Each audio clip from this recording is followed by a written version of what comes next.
Sir అంటే ఎలా ఉంది సార్? పబ్లిక్ రెస్పాన్స్ ఎలా ఉంది దీని మీద? మీరేమనుకుంటున్నారు?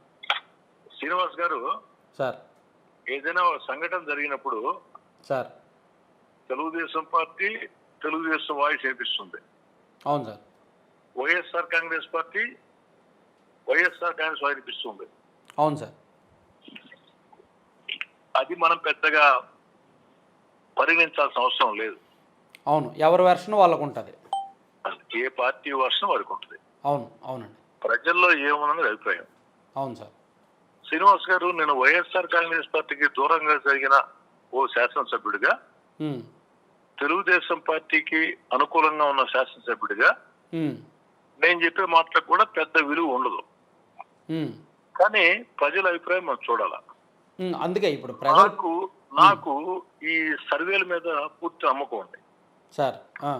మాకు సొంతంగా కొన్ని సర్వే టీమ్స్ కూడా ఉన్నాయి సార్. ఇది కాకుండా ఇతరత్ర సర్వే సంస్థలతో కూడా నాకు మంచి సంబంధాలు ఉన్నాయి. ఈ విషయం మీద ఇది జరిగిన తర్వాత ఒక 2 రోజులు గ్యాప్ ఇచ్చి సార్ నెల్లూరు నగర నెల్లూరు ఒక 700 శాంపిల్స్ మనం దించాం. ఎక్కడ సార్? నెల్లూరు నగరము అండ్ రూరల్, మీ 2 నియోజకవర్గాల్లో? నెల్లూరు నగరం, నెల్లూరు రూరల్. ఎందుకంటే మిగతా కాన్స్టిట్యూన్సీలు అంటే దానికి కాస్త ఆర్థికంగా కూడా ఖర్చు అవుతుంది కాబట్టి నేను ఓన్లీ 2 సెగ్మెంట్కే పరిమితం అయ్యా. Okay sir. ఈ నెల్లూరు నగర నెల్లూరు రూరల్ సెగ్మెంట్ లో 700 శాంపిల్స్ నేను తీయించా ఫస్ట్, అంటే ఒక ఇన్సిడెంట్ జరిగిన తర్వాత. సో ఇన్సిడెంట్ జరిగిన తర్వాత 700 శాంపిల్స్ తీయించారు? 700 శాంపిల్స్ 2 కాన్స్టిట్యూన్సీలో. Okay sir. దీంట్లో 62 మంది మాత్రమే చంద్రబాబు గారు సమర్థించారు. ఎంతమంది సార్? 62 మంది. 62 మంది చంద్రబాబు అరెస్ట్ను సమర్థించారు. మిగతా వాళ్ళందరూ కూడా చంద్రబాబు అరెస్ట్ వ్యతిరేకించారు. మిగిలిన 638 మంది వాళ్ళు వాదన ఏంటంటే, నిజంగా చంద్రబాబు గారు తప్పు చేస్తుంటే 4 సంవత్సరాల 7 నెలలు అయింది కదా వైఎస్ఆర్ కాంగ్రెస్ పార్టీ అధికారంలోకి వచ్చి, ఇప్పుడు దాకా ఎందుకు కేసు నమోదు చేయలేదు? ఒకటి. రెండోది, 2 సంవత్సరాల ముందే ఎఫ్ఐఆర్ నమోదు చేశారు కదా, దాంట్లో చంద్రబాబు గారి పేరు ఎందుకు లేదు? ఒకటి. 2, విశ్రాంత ఐఏఎస్ అధికారి ప్రసాద్ గారు వాంగ్మూలం అని చెప్తున్నారు కదా, వారు బాబు గారికి వ్యతిరేకంగా ఇచ్చారని వారే మీడియా ముందుకు వచ్చి నేను ఇవ్వలేదు, ఇది సమంజసం కాదు, చంద్రబాబు గారు అరెస్ట్ హాస్యాస్పదం అని చెప్పారు కదా. పివి రమేష్ గారు విశ్రాంత ఐఏఎస్ అధికారి. అవును సార్. కాబట్టి ఇది తప్పు, బాబు గారు అరెస్ట్ తప్పు అని మాట మాట్లాడారు. ఏది 638 మంది కూడా అలా మాట్లాడారు అంటారు.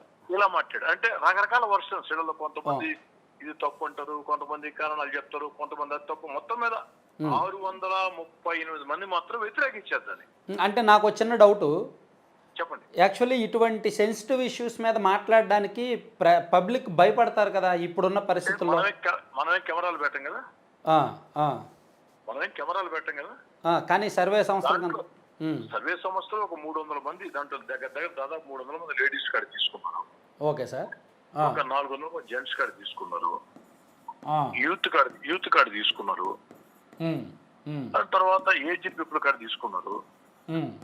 రెండోది, వాళ్ళు కొంతమంది మాట్లాడే భాష ఏమిటంటే, అవునండి 73 సంవత్సరాల వయసు చంద్రబాబు నాయుడు గారిది, ఓకే ఆయన అరెస్ట్ చేశారు, బానే ఉంది, 2 days నిద్ర లేకుండా చేయాలనా? ఏ విశ్రాంతి ఇచ్చి ఎందుకు ఆయన్ని విచారణ చేయకూడదు?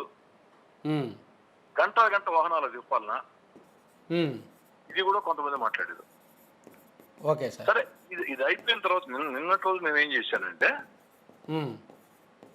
అసలు ఎలక్షన్స్ పరంగా ఎవరికి ఓటేస్తారు, ఈ అరెస్టు ఓటు, ఈ రెండింటి మీద కొన్ని శాంపిల్ తీయమని చెప్పాం. ఓకే.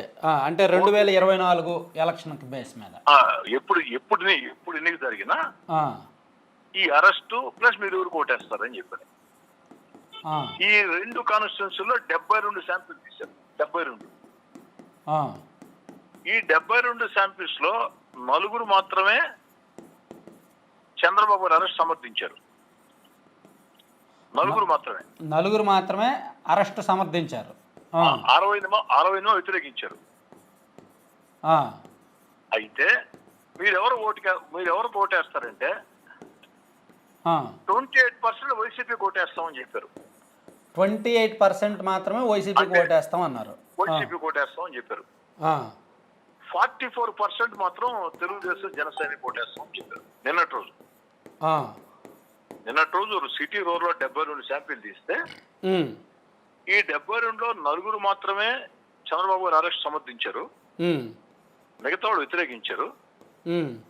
బట్ ఓటు దగ్గరకు వచ్చేటప్పటికి ఆ 72లో 28 మంది మేము ఓటేస్తామని చెప్పారు.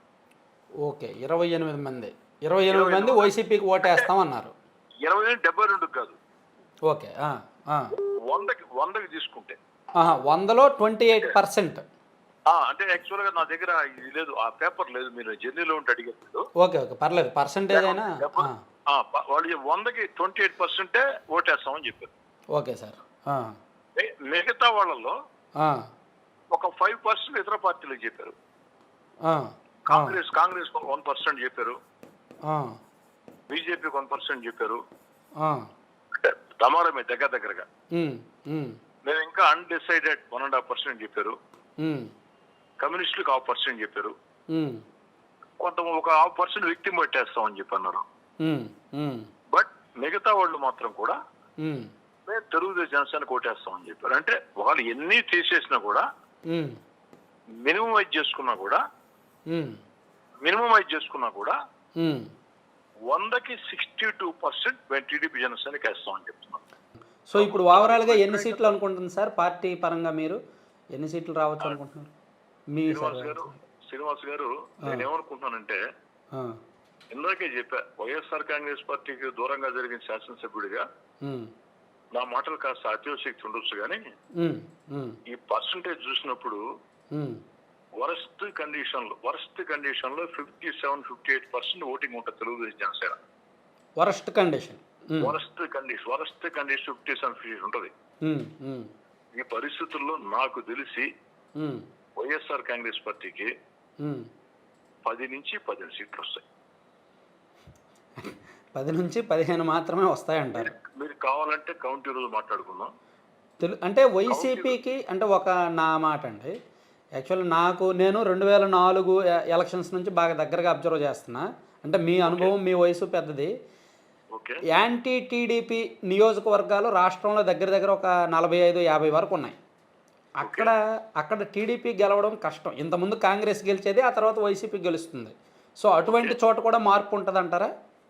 ఒక్కటి అర్థం చేసుకోండి శ్రీనివాస్ గారు సార్, 94 ఎన్నికల్లో ఓన్లీ ఆంధ్రప్రదేశ్లో 175లో టీడీపీ గెలిచింది సార్.